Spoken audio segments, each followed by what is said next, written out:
तर शासनाने शक्तीपीठ न मागणी करता दिलाय, याचा अर्थ शासनाचे हेतू पूर्ण लक्षात आलेले नाहीत शेतकऱ्यांच्या अजून. त्यांना जर रस्त्यातून विकास करायचा असता तर त्यांनी 12 तासावरली लाईट 8 तासावरून 4 तासावर आणली नसती. ही काही ठराविक लोकांचा विकास यातून होणार आहे.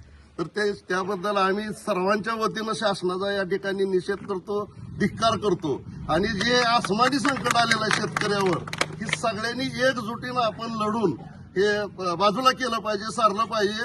आज 3-3, 4-4 पिढ्यांनी कष्ट करून पाईपलाईन केलेत, शेततळे केलेत, ती जर डोळ्यासमोर उद्ध्वस्त होत असतील.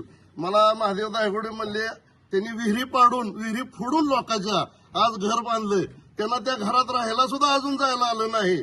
असं जर डोळ्यात देखत नुकसान होत असेल तर हे खरंच शासन विकास करतंय की शेतकऱ्याला भाकास करतंय, हे आपण समजून घेतलं पाहिजे.